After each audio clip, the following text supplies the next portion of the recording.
On December 9, 1921, in a General Motors laboratory in Dayton, Ohio, a young engineer named Thomas Midgley Jr. poured a new fuel blend into a test engine. The engine stopped knocking. It ran smoother, quieter, and more powerfully than anything General Motors had ever tested. The compound was tetraethyl lead, a chemical first identified by a German chemist in 1854 and left untouched for 67 years because of its known deadliness. Midgley knew it was poisonous. His boss, Charles Kettering, knew it was poisonous. The Romans knew lead was poisonous 2,000 years earlier. But tetraethyl lead could be patented. Ethanol, which research at General Motors had already proven was an equally effective anti-knock agent, could not. So on that December morning, the direction was set. The additive that could generate profit beat the additive that was safe. And for the next 65 years, every car in America would spray lead into the air every child in America was breathing. I came to this story the way I come to all of them, sideways. I was reading about contamination standards in early 20th century food processing when I found a reference to a geochemist named Clair Patterson. I had never heard of him, which, given what he did, is itself worth investigating. In 1948, Patterson was a graduate student at the University of Chicago working under a geologist named Harrison Brown. Brown had a theory about how to determine the age of the Earth by measuring the ratio of lead to uranium isotopes in ancient meteorites. He assigned Patterson the lead measurements and another student, George Tilton, the uranium. Brown told Patterson the project would be simple. He called it duck soup. It was not duck soup. Patterson spent the next 6 years trying to get an accurate reading and failing because every sample he touched was contaminated with lead. Lead in his glassware, lead in his tap water, lead in the paint on his laboratory walls, lead in the air, in the dust, on his skin, in his hair. He could not get a clean measurement because there was no clean environment left to measure in. He did not understand why at first. Nobody did.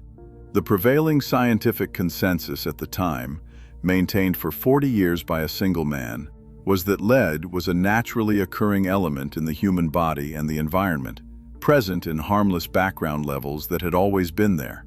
That man was Robert Kehoe. And understanding Kehoe is the key to understanding everything that happened next. In 1924, workers at a tetraethyl lead plant in Dayton, Ohio began dying. 2 dead. Then workers at a Standard Oil refinery in Bayway, New Jersey started collapsing. They hallucinated, thrashed in straitjackets, laughed hysterically, and died. 5 dead at Bayway alone, dozens more hospitalized. The press called it loony gas. The workers had named it that first. The Surgeon General convened a public hearing in May 1925. On one side, public health scientists like Alice Hamilton of Harvard and Yandell Henderson of Yale warned that adding hundreds of thousands of tons of a known poison to the nation's fuel supply was reckless. Henderson estimated that 30 tons of lead would fall on New York's Fifth Avenue alone every year. On the other side sat Thomas Midgley, who poured tetraethyl lead over his hands at a press conference and inhaled its fumes for 60 seconds to demonstrate its safety. He would later be hospitalized for lead poisoning. Kehoe, a young professor at the University of Cincinnati Medical School, was hired by Charles Kettering to assess the health situation.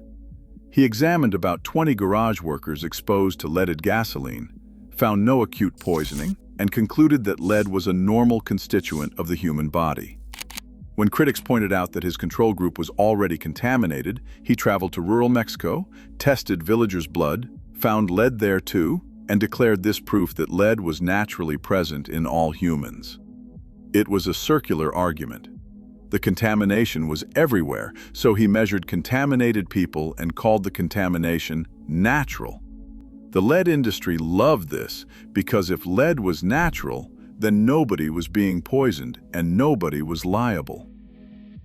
Kehoe became the medical director of the Ethyl Corporation, the joint venture between General Motors, Standard Oil, and DuPont that manufactured and sold tetraethyl lead. He also became the director of the Kettering Laboratory at the University of Cincinnati, funded by those same corporations. For the next 40 years, virtually the only research on lead exposure in America was funded by the lead industry and directed by Kehoe. He had a monopoly on the data, and the data always said the same thing. Lead is natural. Lead is safe. Show me the proof that it isn't. This became known as the Kehoe Rule. The burden of proof falls on anyone who claims a product is dangerous, not on the company selling it. If the evidence is inconclusive, the product stays on the market. The lead industry did not need to prove lead was safe. They just needed to make sure nobody could prove to their satisfaction that it was not. It was a strategy later adopted by the tobacco industry, the asbestos industry, and the pesticide industry. All of them pointed back to Kehoe's precedent. Meanwhile, Clair Patterson was building the world's first ultra-clean laboratory at Caltech. He acid-washed every surface. He distilled every chemical himself because he did not trust commercial suppliers. He sealed every point of entry against airborne contamination. When he finally got a clean reading from a fragment of the Canyon Diablo meteorite, recovered near Meteor Crater in Arizona, he calculated the age of the Earth at 4.55 billion years. He published the result in 1956. It has remained essentially unchallenged for nearly 70 years, but determining the age of the Earth was only the beginning. Patterson now understood something no one else did. The lead that had ruined his measurements for 6 years was not natural. It was everywhere because someone had put it there, and the only way to prove it was to find a place on Earth where industrial lead had not reached. He went to the ocean. With funding from the American Petroleum Institute, obtained through a misleading grant application written by Harrison Brown, Patterson collected water samples from the Pacific and Atlantic at various depths. He found that surface water contained up to 20 times more lead than deep water. If lead were natural, the distribution would be roughly even. It wasn't. The lead was concentrated where industrial pollution could reach it, and absent where it couldn't. Then he went to Greenland, then Antarctica. He drilled ice cores and measured lead concentrations across centuries of frozen precipitation. The ice told the same story. Lead levels were negligible for thousands of years, then began rising with the start of the Industrial Revolution, then spiked dramatically after 1923, the year tetraethyl lead went into gasoline. In 1965, Patterson published a paper titled Contaminated and Natural Lead Environments of Man in the journal Archives of Environmental Health. The paper argued that industrial civilization had increased the amount of lead in the average American's body by a factor of 100 or more compared to pre-industrial humans, and that the levels being called normal were actually evidence of mass chronic poisoning. The response was immediate and coordinated. The American Petroleum Institute issued a statement saying the findings had no bearing on public health. A toxicologist in Cincinnati named Herbert Stockinger asked publicly whether Patterson was trying to be a second Rachel Carson, and he added that he hoped the paper would prove to be the first and last of its kind. Kehoe himself reviewed the paper before publication and allowed it to go to print because he believed it would destroy Patterson's credibility. He wrote that the issue Patterson raised could not be swept under the rug and instead must be faced and demolished. Then, the retaliation began. Patterson's contract with the American Petroleum Institute was not renewed. His contract with the U.S. Public Health Service was not renewed. The Ethyl Corporation reportedly used its connections on the Caltech Board of Trustees to pressure Patterson's department chair to fire him. A group from Ethyl visited Patterson personally and, in his own words, attempted to buy him out through research support that would yield results favorable to their cause. He refused. Patterson predicted to their faces that future scientists would prove that Ethyl's activities were poisoning the environment and the public, and that this would result in the company being shut down. They left. In 1966, a Senate subcommittee chaired by Edmund Muskie heard testimony from both Kehoe and Patterson. Kehoe told the committee that his laboratory was the only source of new information on lead exposure and had wide influence in shaping policy. Patterson presented his ice core data, his ocean measurements, and his analysis of leads in ancient versus modern human bones, showing that contemporary Americans carried hundreds of times more lead in their skeletons than pre-industrial populations. The committee believed Patterson. But the lead industry did not go quietly. Ethyl Corporation sued the EPA in 1973 when the agency moved to begin phasing out leaded gasoline. A federal appeals court initially ruled in Ethyl's favor in 1974, and a financial magazine praised the decision, calling the EPA's position irrational and unscientific. The EPA demanded a full review. The U.S. Court of Appeals then reversed the decision 5-4, with the majority writing, "That man's ability to alter his environment has developed far more rapidly than his ability to foresee with certainty the effects of his alterations." The Clean Air Act of 1970 authorized the development of national air quality standards. In 1976, the EPA reported that more than 100,000 tons of lead were going into gasoline every month. By 1980, that number dropped below 50,000 tons, and lead concentrations in the average American's blood dropped nearly 50%. In 1977, the Consumer Product Safety Commission banned lead-based house paint. And in 1986, the EPA finally prohibited tetraethyl lead in gasoline. Lead had been driven from the pump. Clair Patterson died on December 5, 1995. He was 73 years old.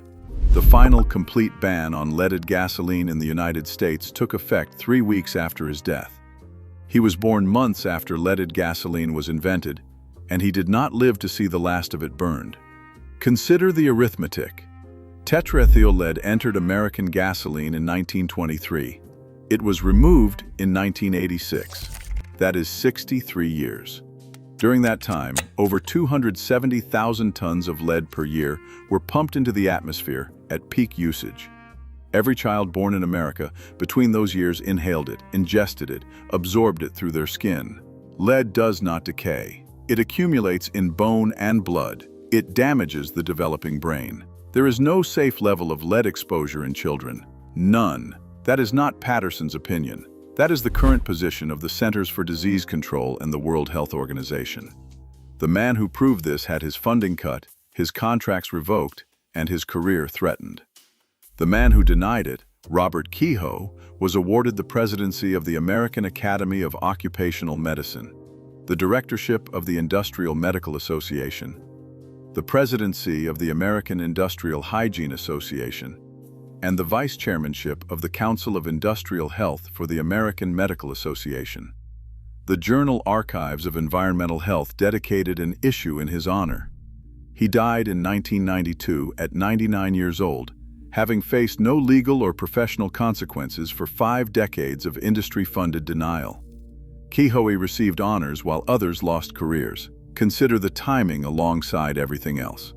The same era that allowed an industry to poison the air supply for 65 years while calling the poison natural, also replaced community-based food systems with industrial processing, replaced local water infrastructure with centralized systems that ran through lead pipes, and replaced public accountability with corporate self-regulation. The Kehoe Rule did not just protect leaded gasoline.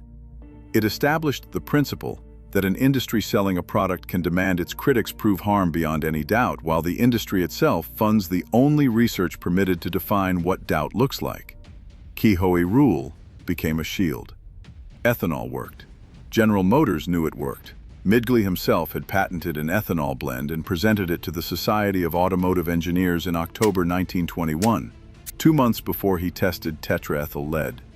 He told the engineers that alcohol had tremendous advantages, but ethanol could not be patented as a gasoline additive by a single corporation. Lead could.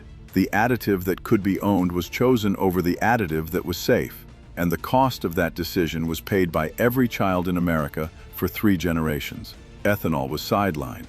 I keep finding this. A system that worked, replaced by a system that could be controlled. A truth that was known, buried by an industry that profited from the lie. Truth remains buried until it is not. A man who proved it and was punished for proving it. A timeline that raises questions nobody with authority seems interested in answering. I do not have answers, only patterns. And once you see the pattern, you cannot unsee it. If you've made it this far, you already see it. Subscribe, because the next one goes deeper.